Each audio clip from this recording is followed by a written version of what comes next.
Mr. DiCarlo, do you want to handle the introduction? I do.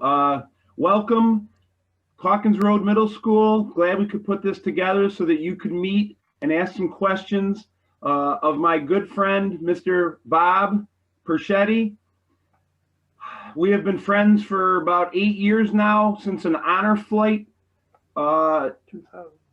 2013, right, about 8 years now, 7 to 8 years, when my students wrote letters to all the honor flight participants going back to Washington to see their memorial, whether it be World War II, Korea, Vietnam, and even now they're talking about Cold War and other veterans. So one of my students wrote a letter to him, and he came into school the next week and wanted to thank her personally.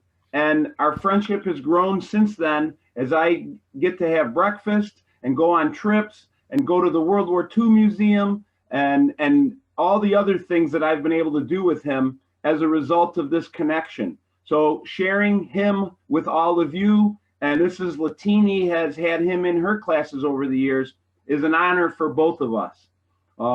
You're going to hear today about his experience as a World War II hero and a veteran. 99 years old this past April, 99.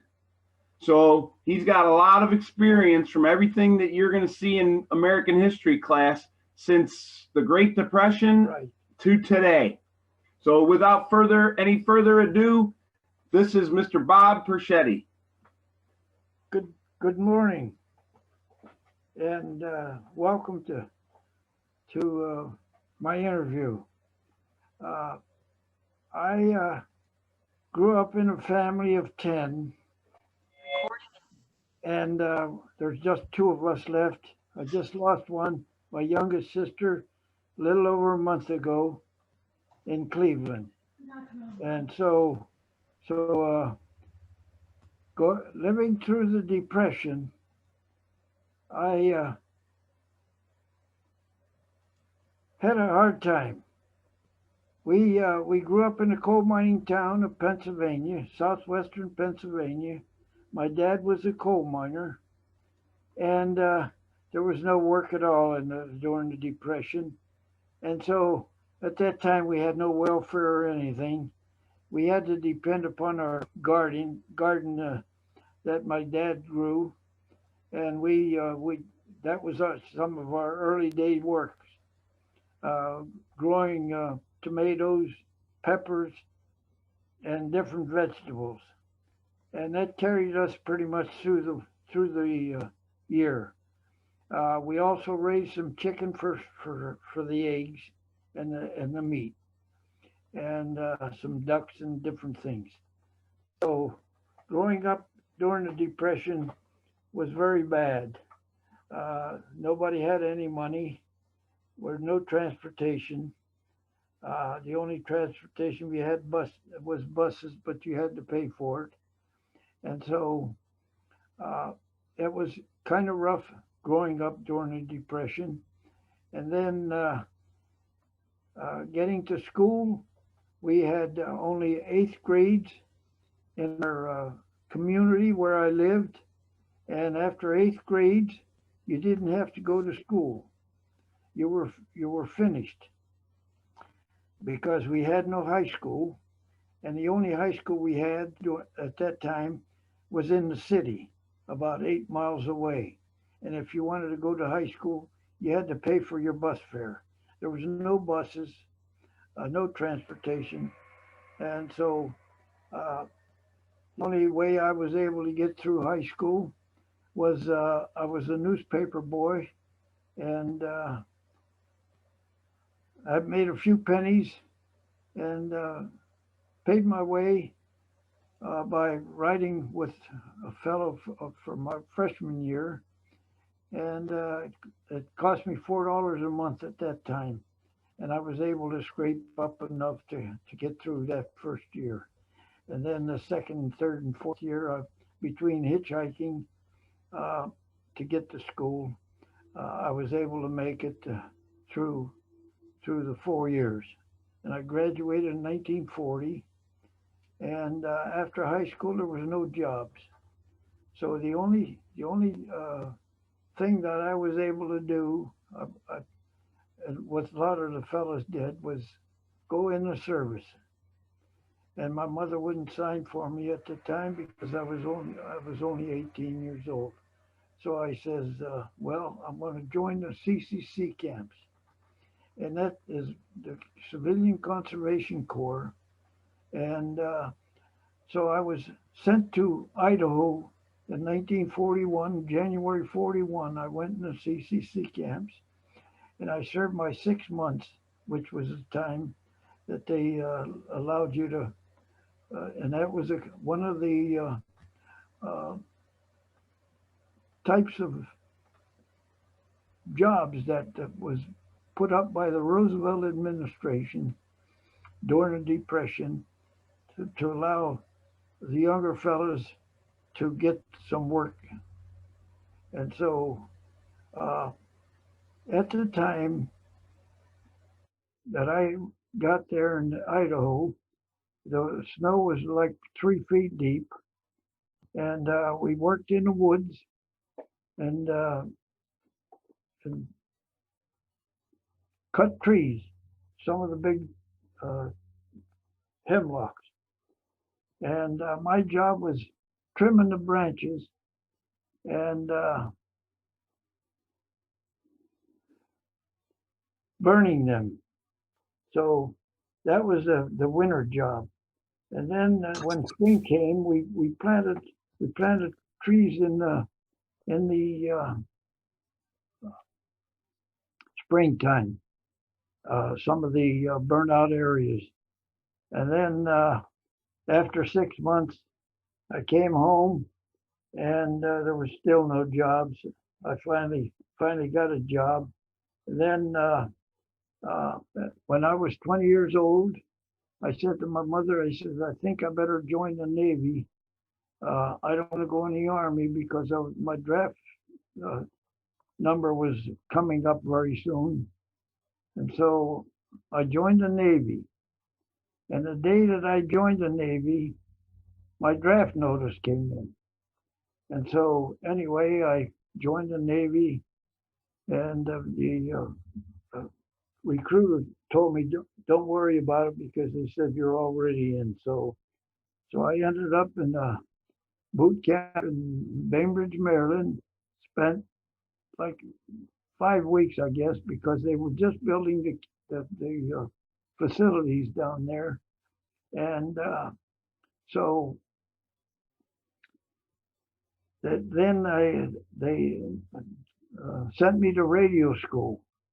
I guess my aptitude test and whatever revealed that I probably would be a good radio operator. So anyway, we were sent to New York City for radio school, copying code and typing and everything else, which I didn't have any training in. So I had to learn everything all. And so it was a 16-week period test. And so I graduated with the 16 word a minute in Morse code. And so they sent me to Norfolk, Virginia for a whole year. I was in a shore station down there for a whole year. And after a year, they told me I had to go to sea. And so I was put on a good ship that wasn't finished yet. They were converting this livery ship into a communication ship. And so after we commissioned the ship in New York, we went out to the West Coast, through the Panama, into the West Coast, and then all the way into Honolulu, where we picked up the admiral that was coming aboard, because we were the command ship for the 2 operations, Iwo Jima and Okinawa. And so we picked his group up and headed to Guam. And when we got to Guam, I met my brother. My brother was in the Navy also. He was a couple of years older than I was. He was in the Seabees. And so I got a chance to see him and spent a couple of days with him on the island. Then we went into Iwo.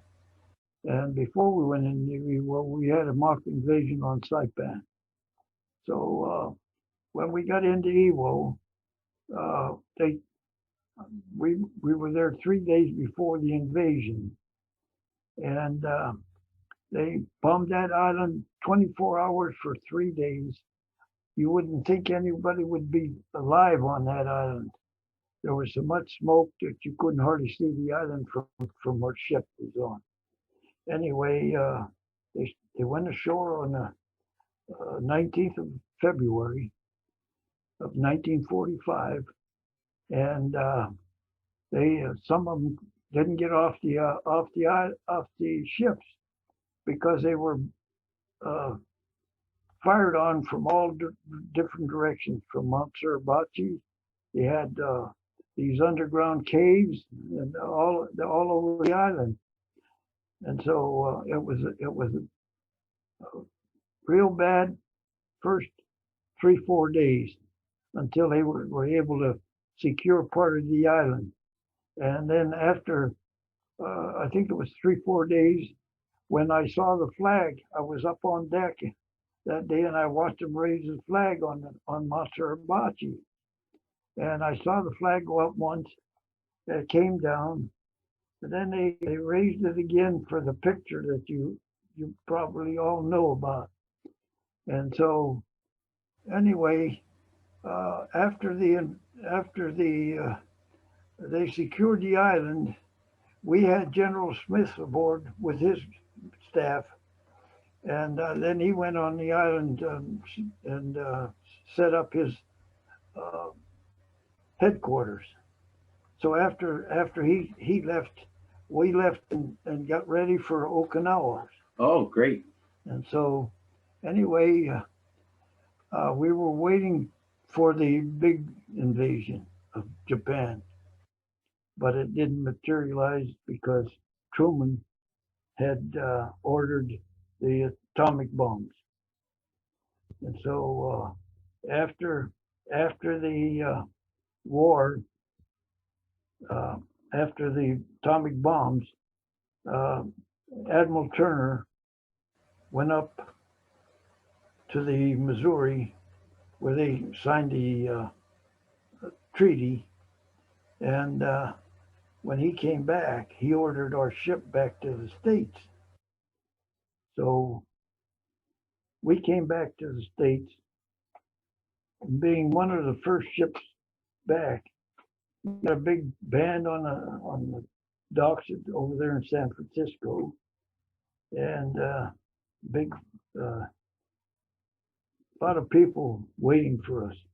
So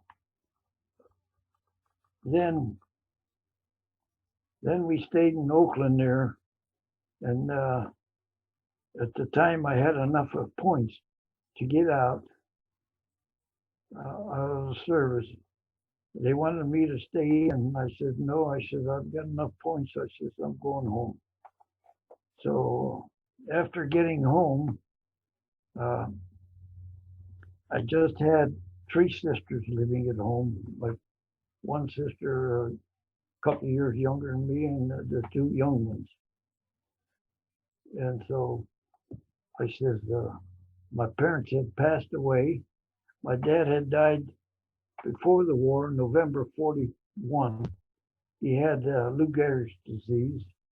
And then in 44, my mom died, and she had a problem, stomach problem, and whatever. In those days, they didn't have their medication like they have today. But anyway, my sister was waiting for her boyfriend to go to, he had a job in Cleveland. So he was going to take the 2 small kids and take them and go to Cleveland. I said, well, what am I going to do? So down there, it was a very depressed area. So I decided to come up here and I came up here to live with my brother, who had picked me up at Sampson, where I was discharged. And so I moved here, and I've been here since 1946. So if there's any questions anybody has, just let me know, and I'll do the best I can. Anybody? We have a couple questions that we created ahead of time. These two are kind of linked. What type of emotions or feelings did you have when you first saw combat? And what is the most memorable moment during the war? We know you spoke of the raising of the flag. Is there another one that stands out in your mind? Well, a bad one is a one when we were at Okinawa one night. In fact, the kamikaze started coming pretty good at Okinawa because they were pretty much defeated by then. And so one night, two of them got through, and they headed for us, and a battleship was next to us. And so we were able to knock one of them down with our ship. We had two 5-inch guns, one forward and one aft. And when I heard him, I was on watch down at one of the fire hydrants. And that was my watch, on below decks, about 2 decks low. Anyway, when I heard them shooting our guns, our 5-inchers, I said, "Uh-oh." I said, wasn't good. I prayed that night. And I mean, I was scared. Because if they hit us, they would have knocked us right into we would have probably sunk that ship with the one that hit the battleship. They had like 150 casualties. And that was above decks that this ship was hit. Because the next day when I looked over and saw them hit that, it was a mess. So that was one of my bad ones.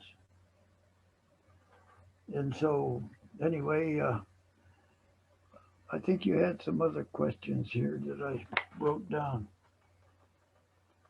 I had a student curious about the living conditions while you were enlisted aboard the ship. We had great. It was great. I'll tell you, when I was in the shore station for a whole year, we were able to get liberty pretty much freely because we served 8 hours on, 8 hours off. And then there were days when we would have like 24 hours. It gave us a chance to hitchhike to Richmond, Washington, D.C. And so I was able to get some nice liberties. And then we lived in the quarters down there where at that time the major leaguers were pretty much all in the service at that time. And I remember going over to the naval base from where we were. It was like walking about a mile, and watched them. Most of them were major leaguers. They were playing ball for the service because they were all either drafted or enlisted themselves. So that was good for me. And then when I went aboard, we had good food. Having an admiral aboard, we had pretty much the best, and we always had pretty much good fresh provisions that they would get from the supply ships. So we were, I think it was only once or twice we had to live on rations, but other than that we had good food. And we used to have USO shows coming aboard. I remember seeing some of the good at that time.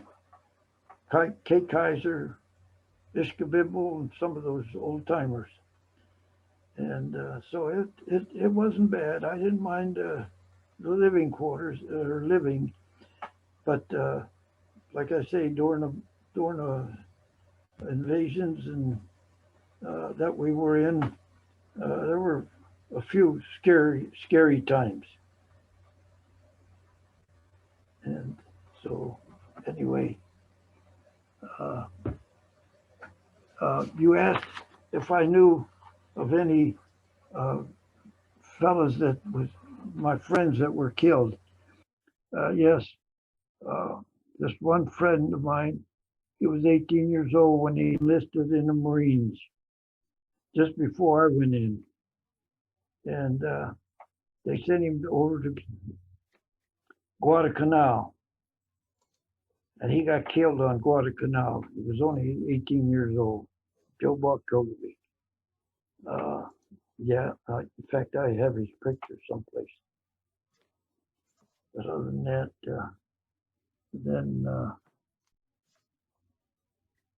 Were you able to communicate? We had a student curious. Were you able to communicate to family members back home? And yes, we would send letters home, but they were pretty much censored.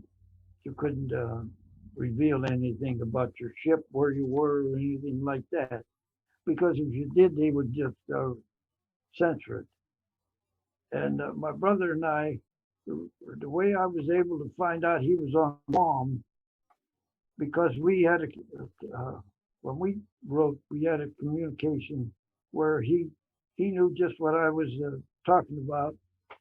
We had like a code.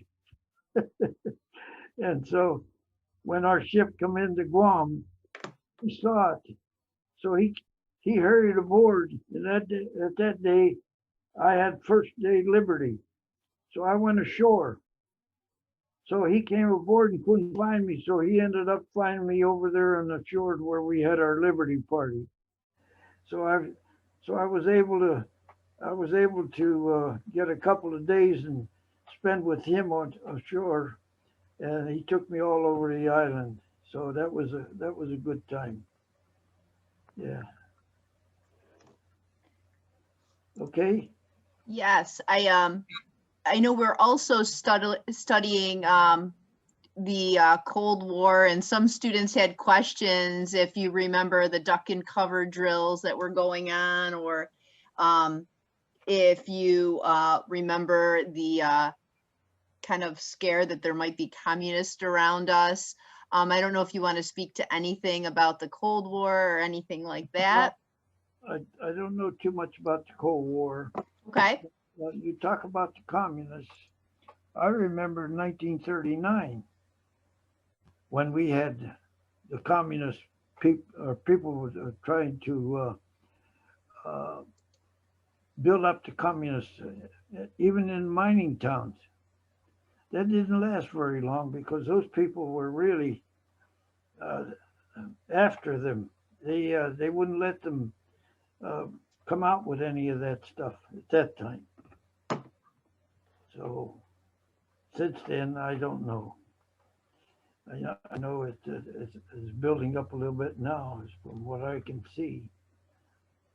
But, Going okay. back to World War II, was it hard, like when you arrived back home, to tell your story and to share your story with friends and loved ones upon your return? Nobody spoke about it. And even today, we hear different people say their fathers or their uncles or their brothers or whatever never said nothing, even before they died, until I got involved with the honor flight in 2013. We never spoke about it. That's the reason why I had a picture taken from the original negative of the flag raising on Iwo Jima.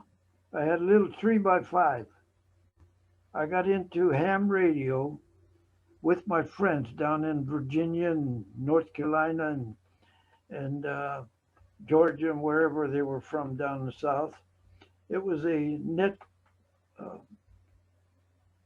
that we had like on 7:30 in the evening. I'd get on there with the fellas. So this fella asked me about flag raising. I don't know who had told him, but anyway, I said to him I had a picture. He said, "How about sending it to me?"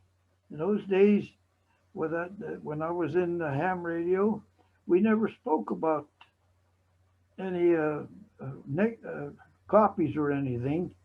So I sent it to him. A few years later, I wrote to him and asked him if he had if he'd send me that picture back. He said he never received it. So there's something that, well, I guess there's nothing we can say about it because it's one of those things that you didn't talk about it and whatever. So anyway, Tell them about the welcome home you got when you got off the train. oh yeah, you mean when I got off the streetcar? Yeah. There's nobody there. When I came home, there was just my three sisters, and that's what the welcoming that I got at home when I got up. And not only that, I didn't even have my sea bag. They lost it in transportation from California to New York, and so I never received any of my clothes. All I came home with was the clothes that I had on my body, and so I never did write to them, find out, because all we were interested in is getting out of there, getting out and going home and trying to find a job and whatever. And so that was it. I had a quick question. I thought it might be helpful for the students to hear a little bit about the honor flight. I'm not sure if they all know or understand what it was. The honor flight, it's a organization that was started in 2008. And I didn't know anything about it until after my wife died, that I heard that they were sending veterans to the Washington D.C. area, and so at the time, it was 2012. After my wife passed away, I decided to sign up. Well, I didn't hear anything for about a year, and finally I was able to get a hold of somebody that was affiliated with the honor flight, and I asked about it, and she says, we have one flight going out June, I forget what, 15th, I believe, excuse me, June 15th, 2013. It was Father's Day at the time, and so they said, we have one flight going out. You can get on, but I had to have a guardian with me. So I got a hold of my former auto mechanics teacher, because I taught vocational carpentry up at Edison Tech at the time, or before that. And so I asked him if he'd like to go with me. And so he escorted me, and we went on the honor flight at that time, June 15, 2013. And so since that time, I've been getting in with Al's group and Beth's group, and I think I went to a great school over in Penfield one day, and out to Gage Chili with a group. So since that time, I've been talking about my experiences, my life, and whatever. And so that's how I've gotten involved in this. And I've gotten Mr. DiCarlo involved in World War II Museum, Iwo Jima trip, and whatever. Yeah, the honor flight experience is something everyone should do because, as he said, when he got home, nobody even picked him up afterward. He just walked back home. And this is the welcome home that all these veterans are getting. And it's really something. And you should go up there with your parents sometimes just to see what a great event it is as they come off the plane and through the airport, and everybody's clapping and welcoming them home and thank you for your service. It's awesome. And you make sure you bring tissues because you'll probably cry. It's very, very emotional. And I hope once they they start rebooking these flights to DC, that'll be a great thing for, all your teachers, your social studies teachers, to encourage is these letters to the veterans that they give them on the plane as if it was mail call from back when they were in the service. Yeah. So, and again, it's not just World War II, there's very few guys left, but now they're, proceeding to the Korean conflict, Vietnam. Mostly Vietnam now. Mostly Vietnam guys, yes, right now. World War II, there's very few. Right. Because of age. Right. Yeah, it's great. It's wonderful. And it's a free trip for the veterans. So Honor Flight raises money all year to send them there. They stay overnight, they get their meals, and then they come home to this beautiful crowd and a band and military people. It's great. Can I ask a question real quick? Yes, sir.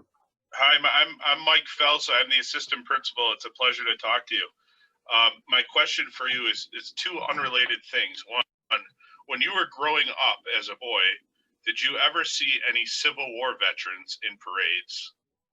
And my second question is, did you ever hear Tokyo Rose? Oh, yes. Civil War vets. I saw one here in Rochester.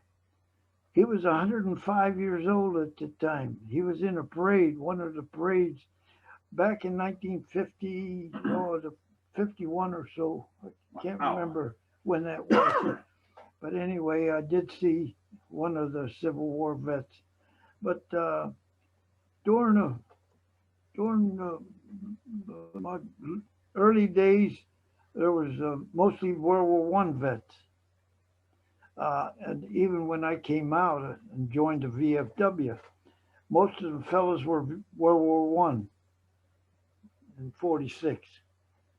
So that was, and then what was the other question? I was wondering, you ever heard of Tokyo Rose? We heard her many times aboard the ship.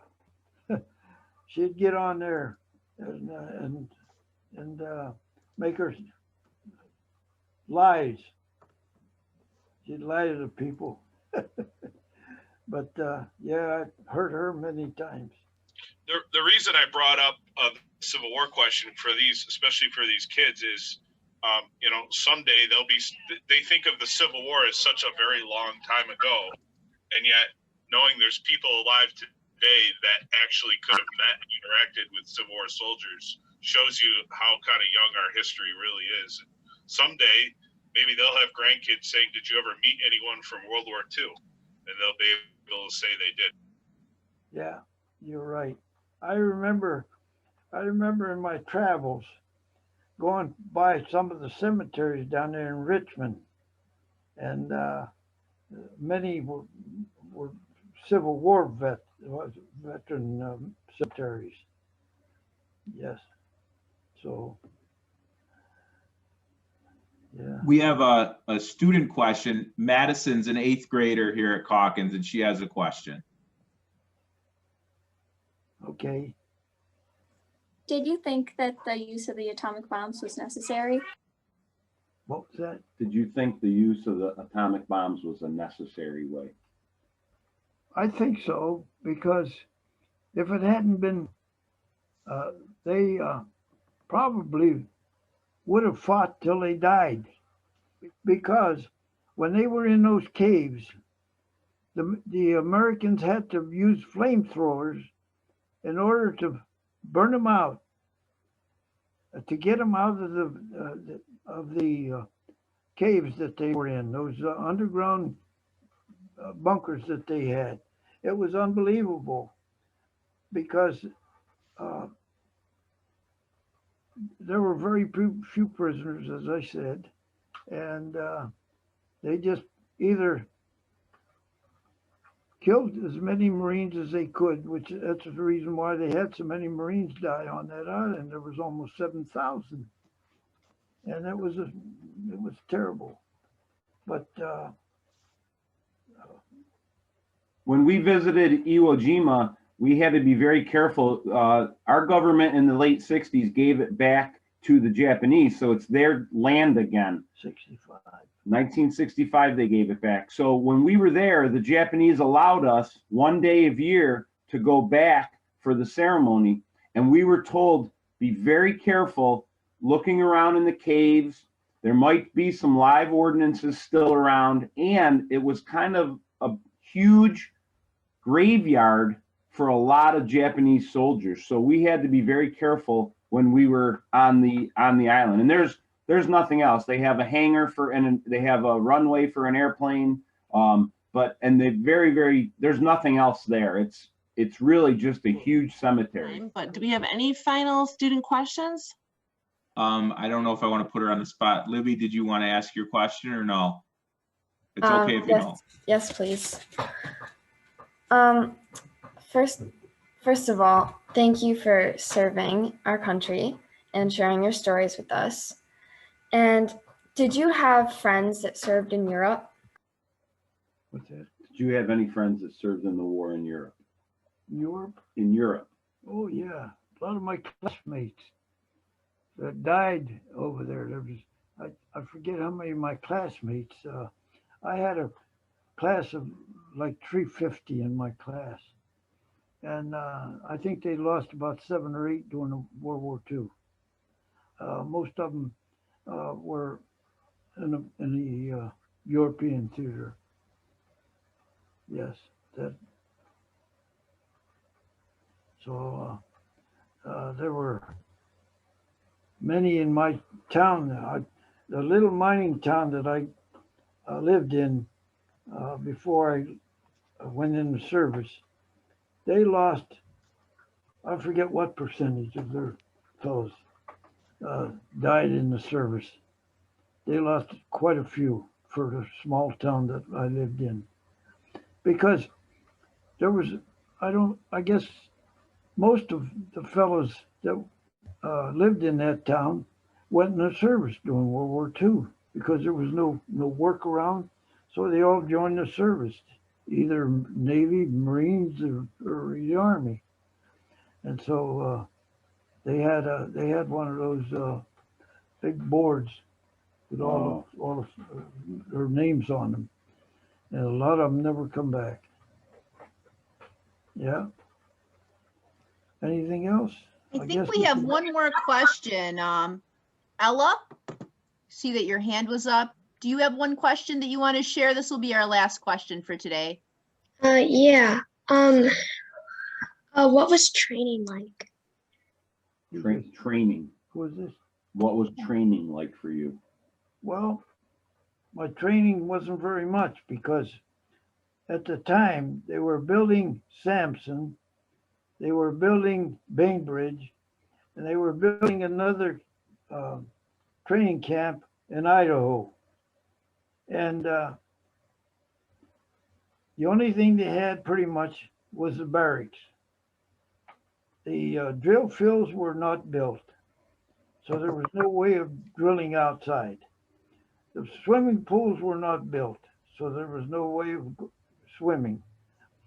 And there was the mess hall was half complete.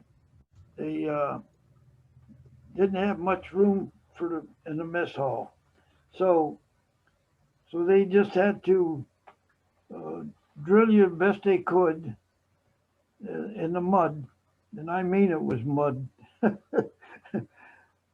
the roads were just muddy and wet, and so there wasn't much drilling. So that's the reason why I didn't stay more than 5 weeks. It's normally 8 weeks training, and the training is supposed to be pretty good. So anyway, we got our training walking from Pier 92 to the radio school up 9th Avenue. And that was our training, marching. We had to march in about 4 times a day. In the morning, go back for lunch. From lunch, go to back to the pier.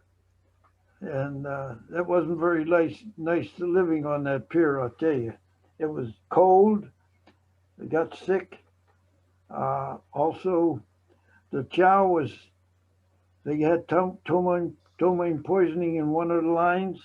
Well, I was fortunate I was in a good line that day, because when we got to school that afternoon, there was a lot of guys all over the place, sick. I don't know if any of them died or not because of the training, the food. But we had a lousy commander on that pier. Anyway, those are some of my experiences. Okay. Thank you so much. Kind of reiterate Libby's, thank you for sharing your story with us. We had well over 100 students in the room, 7th graders and 8th graders at Calkins. I don't know if you guys want to turn your screens on and give Mr. Pichetti a little wave, a thank you. Thank you. Thank you for having me. Definitely meaningful to Thank hear you. firsthand your account. And have like a real live primary source as opposed to reading about it in textbooks. Yeah. Well, anyway, I tried to put a lot of this in my book. I don't know, Lori, if you read it, or Beth has the book. I borrowed Beth's copy, so Sure. yes. She's got it. In fact, I got one right here. So anyway, I tried to put a lot of that in my book. I'm wondering if we could maybe purchase a copy for the school library, so any students that want to read it, we could do that too. Yes, I have one in the Pittsford Mendon High School book. I mean, one of my books is. Yeah. We can get one to the Calkins Road. That's a great idea. Yeah. Perfect, and we'll have the library put it in circulation so our students have access to it too. Good. It's a really amazing story, and thank you so much for sharing with us.